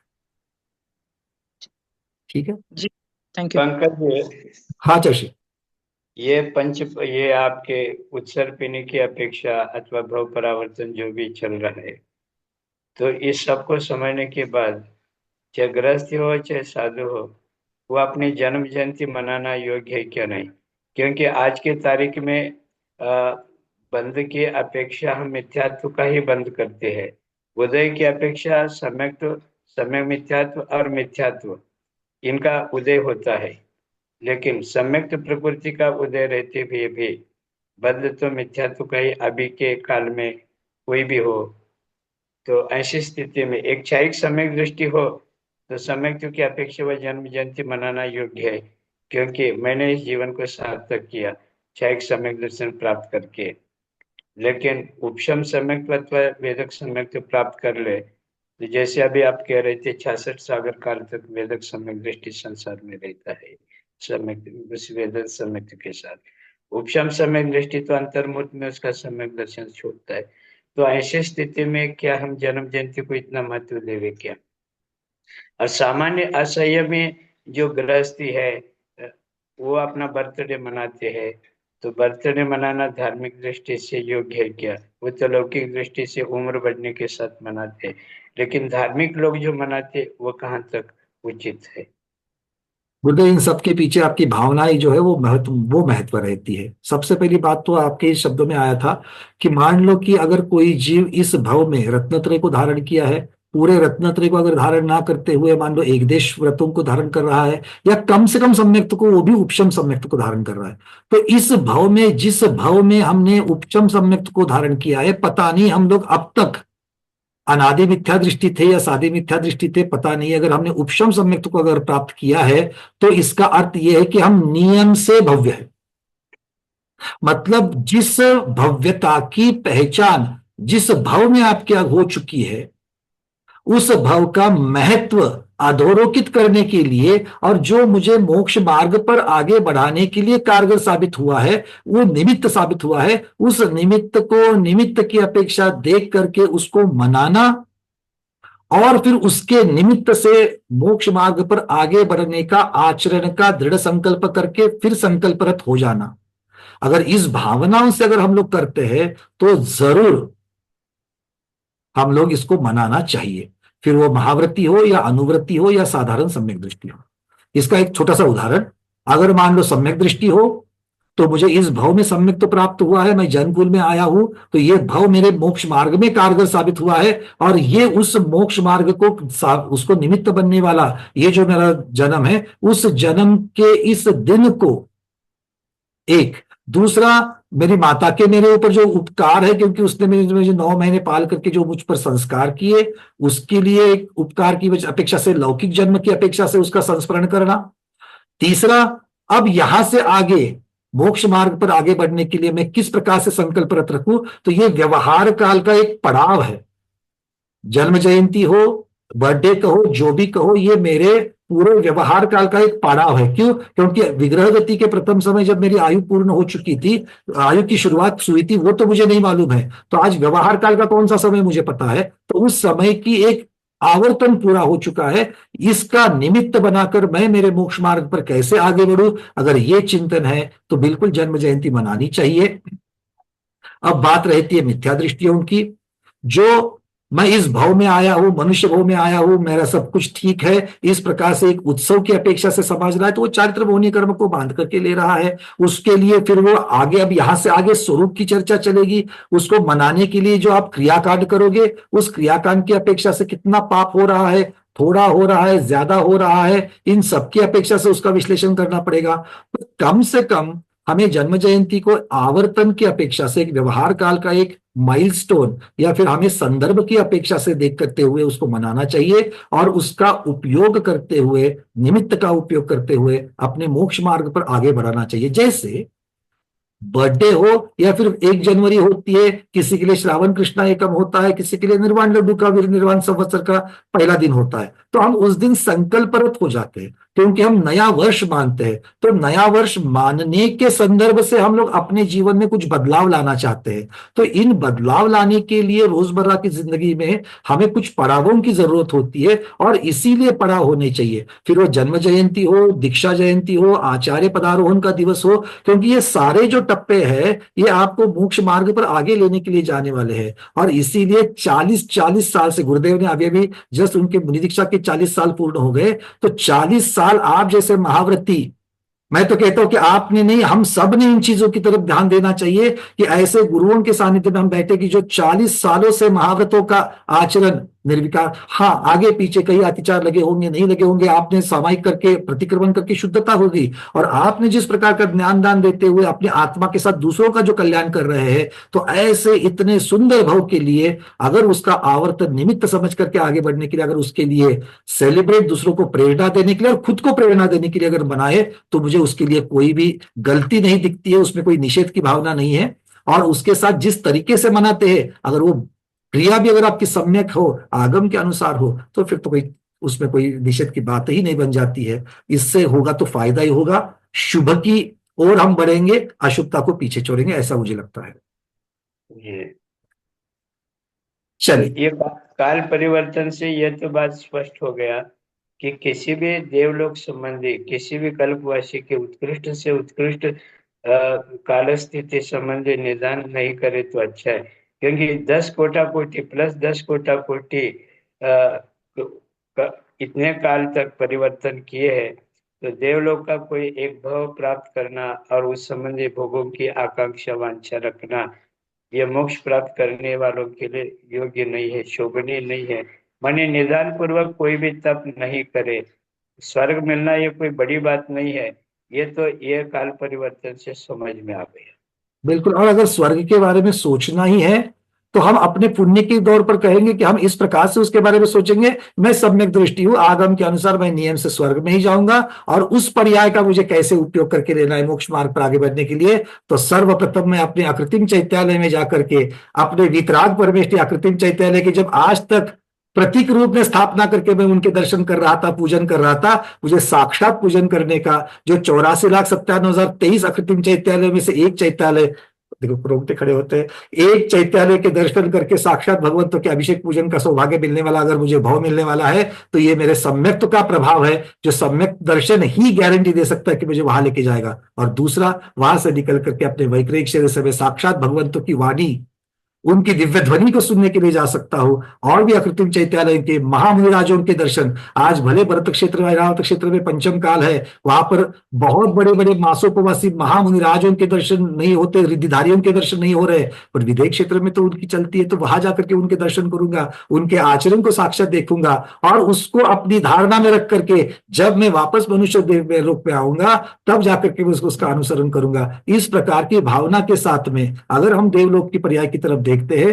तो इसमें कोई निषेध वाली बात नहीं। आचार्य ने, भगवान ने जैसे कहा, निदान, वहां के सुख की कामना, इसकी तरफ अगर हमारा ध्यान चला गया तो सब बंटाधार हो जाएगा, बिल्कुल बंटाधार हो जाएगा। चलिए प्रभु जी, अपना अपना प्रश्न अगला, क्योंकि समय मेरे पास ऑलमोस्ट कह रहा था कि मैं अभी चिंतन ही कर रहा था, तो वो आपने जन्म मरण अलग कर दिया, अगर नहीं तो जन्म मरण साथ साथ रहते तो एक ही बार में पूरे हो जाते, क्योंकि जन्म होता उसके पीछे मरण चल आ ही रहा था। उस समय में होना, क्योंकि एक समय वाली कोई आयु है ही नहीं, इसलिए हो ही नहीं सकता। नहीं, लेकिन जब जन्म हो रहा था, मरण तो उसके पहले वाले समय में हो ही रहा था, वो अगर वो भी चालू रहता साथ साथ, हाँ, तो मतलब पूरा कम हो जाता, तो काल परिवर्तन और छोटा हो जाता, छोटा हो जाता। नहीं, ऐसा नहीं है।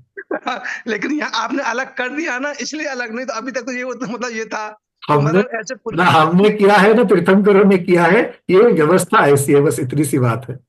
ठीक, नहीं वो ठीक है, मेरा मतलब बड़ा छोटे का होने का, हाँ, मतलब काफी फर्क पड़ सकता था, बिल्कुल पड़ सकता था। चलिए स्मिता दीदी अगला प्रश्न, फिर सुरेखा दीदी, सुनीता उपकर दीदी और डॉक्टर शैला दीदी आज रुक जाएंगे। चलिए। जन्म मरणच लक्षात येईना, म्हणजे धरायचं कधी आणि मरणाचं धरायचं कधी आणि अभी जन्माचं तो तेच बता दिया, अरे 2 लाख समय बना लो, 1 लाख समय बना लो, उसको नंबर दे दो, पहले नंबर दे दिए। म्हणजे आता पहिल्या उत्सर्पणीच्या पहिल्या समयामध्ये तो जन्मला, एक कल्पकाळ संपलं, परत दुसऱ्या समयामध्ये जन्म घेताना तर तो मरेलच, मग ते मरण धरायचं कोई संबंध नहीं, कोई संबंध नहीं, बता दिया। हाँ, पहले हाँ। 2 लाख समयों के ऊपर लगातार जन्म की बात चलेगी, हाँ, और फिर लगातार मरण की बात चलेगी, बस।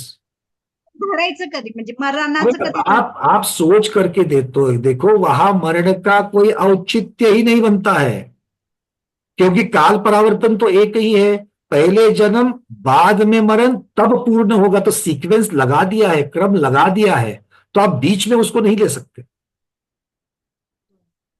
बात समझ में आ रही है? जब जन्म की श्रृंखला चल रही है तो बीच में मरण की श्रृंखला का प्रावधान ही नहीं है, उसका स्वरूप ही ऐसा नहीं है काल परावर्तन का, इसीलिए आपको चलना पड़ेगा। वहां कैसा था, स्वक्षेत्र और परक्षेत्र परावर्तन एक परावर्तन के 2 अलग अलग पहलू थे, यहां पर काल परावर्तन का एक ही पहलू है, उसके अलग कोई पहलू नहीं है। म्हणजे एका कल्पकाळमध्ये जन्मच धरायचं, मग असं असं हाँ, धरायचं। एक कल्पकाल को पूरा करते वक्त सभी समयों पर जन्म, फिर सभी समयों पे ऊपर मरण, ऐसा ही होगा। ठीक है, चलिए सुरेखा दीदी। नमस्ते आचार्य श्री, वंदना भैया जी। मेरा भी यही प्रश्न है। मैं ऐसा समझती हूँ कि सपोज किसी ने उत्सर्पण के पहले समय में जन्म लिया और उसकी 10 साल की आयु है, तो उत्सर्पण के 10 साल तो पूरे हो गए, तो फिर उत्सर्पण का दूसरा समय आने के लिए उसको पूरा 20 कोड़ाकोड़ी सागर का घूमना पड़ेगा, ऐसा हुआ? बिल्कुल वैसा ही है। हाँ, इतना बड़ा घूमना के बाद दूसरा समय आएगा तब उसको जन्म लेना है। एक समय के लिए एक कल्पकाल घूमना है। ओहो। ओहो, यही तो काल परावर्तन है। अरे बाप रे, तो ये एक दूसरा समय की राह देखने के लिए उसको पूरा 20 कोड़ाकोड़ी में के लिए, सिर्फ राह देखने के लिए, उसको पकड़ने के लिए तो फिर वो उस टाइम में होना चाहिए, नहीं तो फिर वो छूट गई, फिर और एक कल्पकाल, फिर और एक कल्पकाल। ओहो, बहुत बड़ा है। बहुत बहुत बड़ा है, और इससे बड़ा अगला होगा भव परावर्तन, उससे अगला भाव परावर्तन है। चलिए सुनीता दीदी। नमस्ते गुरुदेव, वंदना भैया जी। मेरा प्रश्न है कि क्या ये हम जो द्रव्य परावर्तन, उद्गल परावर्तन और क्षेत्र परावर्तन, काल परावर्तन जो देख रहे हैं, तो विदेह क्षेत्र में चौथा ही काल है, तो क्या वहां भी इसी गिनती चलेगी? बहुत सुंदर, क्योंकि मैं इस प्रश्न का वेट कर रहा था कि आप में से कोई तो पूछे कि उत्सर्पिणी अवसर्पिणी जहां पर नहीं है वहां क्या होता है, तो उसका इसके साथ में कोई संबंध नहीं है। वहां के भी मिथ्या दृष्टि जीव जो है वो भी काल परावर्तन कर ही रहे हैं। 160 विदेहों में उसकी अपेक्षा से 160 आर्यखंड है, किंतु 800 म्लेंछ खंड है जहां मिथ्या दृष्टि है, और कर्मभूमि के 160 कर्मभूमियों में भी मिथ्या दृष्टि है। तो विदेह क्षेत्र के जीव भी मरण करके कहां पर जन्मे हैं, कहां नहीं जन्मे हैं, क्षेत्र में कहां जन्मते हैं, इसका कोई संबंध नहीं है। वो उस जहां पर उत्सर्पिणी अवसर्पिणी की चर्चा किसकी अपेक्षा से होगी, भरत ऐरावत की अपेक्षा से होगी। जैसे 28 द्वीप के बाद नंदीश्वर द्वीप आदि में काल बदलता नहीं है, फिर भी वहां पर अष्टमी बदलती है, जब 14 आती है, पूर्णिमा आती है, तब देव वापस आ जाते हैं, मतलब वहां भी काल परावर्तन तो हो ही गया, काल तो बदल ही गया वहां पर। तो काल कैसे बदला, 2.5 द्वीप के अंदर जैसे बदला वैसे वहां बदला। ऐसे ही उत्सर्पिणी अवसर्पिणी ये कथन करने के लिए एक मोजमाप है कि भाई अवसर्पिणी का इतना समय, उत्सर्पिणी का एक समय, उसके एक एक समय को पकड़ लो। इनडायरेक्टली 20 कोड़ाकोड़ी सागर का एक जो कल्पकाल है, उतने समयों पर क्रम से ये शब्द लगेंगे तो आपको, और तो फिर विदेह क्षेत्र के साथ लगने में इसको आपको उसके कोई दिक्कत नहीं होगी। ठीक है, पर ये सब जगह पर है, सब जगह पर। विद्याधरों की श्रेणी में है, विद्याधरों की श्रेणी में है, देवलोक में है, कल्पवासी में है, भुवनत्रिक में है, नारको में है, सब जगह पर है ये सूक्ष्म। हाँ आचार्य। बहन जी ने जो प्रश्न पूछा ना, क्या नाम? सुनीता उकलकर दीदी। सुनीता ने जो प्रश्न पूछा ना, विदेह क्षेत्र में सिर्फ चौथा काल ही रहता है, वहां के जीवन का पंच परावर्तन कैसे होगा, काल परावर्तन? तो प्रश्न आपने पूछा बहुत सही है, लेकिन यह भी इसके साथ ध्यान रखना पड़ेगा कि विदेश क्षेत्र में रहने वाले जीव हमेशा अनादि अनंत काल तक उसी क्षेत्र में रहते और उसी क्षेत्र में मरते, ऐसा तो कुछ नहीं है। नहीं है। विदेश क्षेत्र के जीव भरत क्षेत्र में जन्म ले सकते हैं, विदेश क्षेत्र के जीव ऐरावत क्षेत्र में जन्म ले सकते हैं। तो ये नाना जीव अपेक्षा ये कथन चल रहा है परावर्तन का, इसीलिए वह विदेश क्षेत्र में जन्म लेने वालों जीव भी अन्यत्र आने के बाद अन्य क्षेत्र और अन्य इसमें जन्म लेने के बाद भी वो परावर्तन तो करेंगे ही करेंगे। यही प्रश्न मैं भी पूछने वाला था पंकज जी।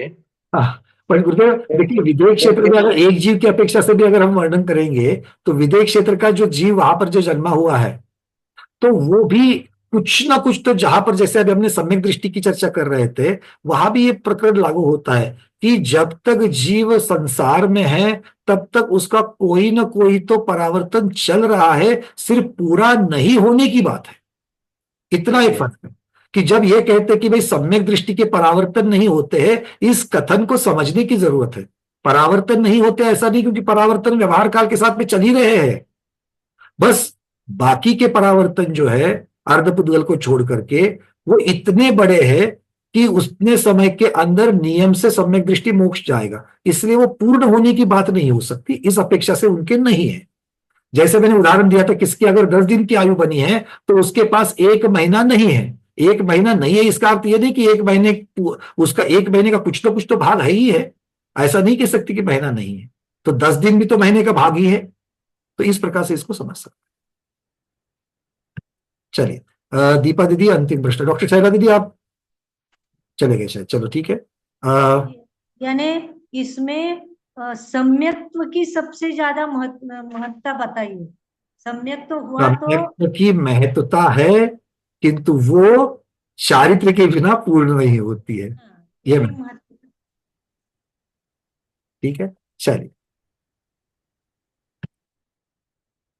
चलिए, तो आज के स्वाध्याय को इतना ही। आज के स्वाध्याय को गुरुओं के श्री चरणों में बारंबार नमोस्तु वंदामि इच्छाकार करते हुए यहीं पर समापन करते हैं। जैनम जयतु शासनम, जैनम जयतु शासनम, जैनम जयतु शासनम।